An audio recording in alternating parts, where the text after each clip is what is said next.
السلام عليكم. الناس اللي بتشتكي من زفارة الفراخ وتقول لك ريحتها زفرة ومش عارفة الريحة دي بتروح إزاي.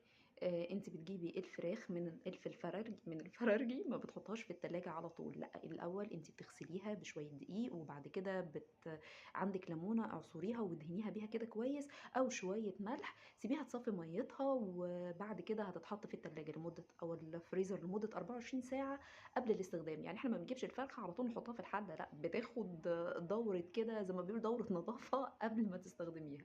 وكمان لو عايزة لها شوربة حلوة جدًا، جدًا، جدًا، تعالي أقول لِك بقى تعمليها إزاي. بعد ما طلعناها ب24 ساعة وهي طبعًا مش مسلوقة ولا معمولة أي حاجة، ده هي لسه متنضفة ولسه نية. هنطلّعها، هتجيبي بصلاية نعمل لها كده زي مرتة زي ما بنقول، قطّعيها صغيّر جدًا وحُطّي عليها ملح، فلفل أسود، ال7 بهارات، ورق لورا، نزّلي فيها قطع الفراخ، شوّحيها فيها هتشمي ريحة كده، يا لهوي! الريحة فظيعة، ريحة البهارات مع الفراخ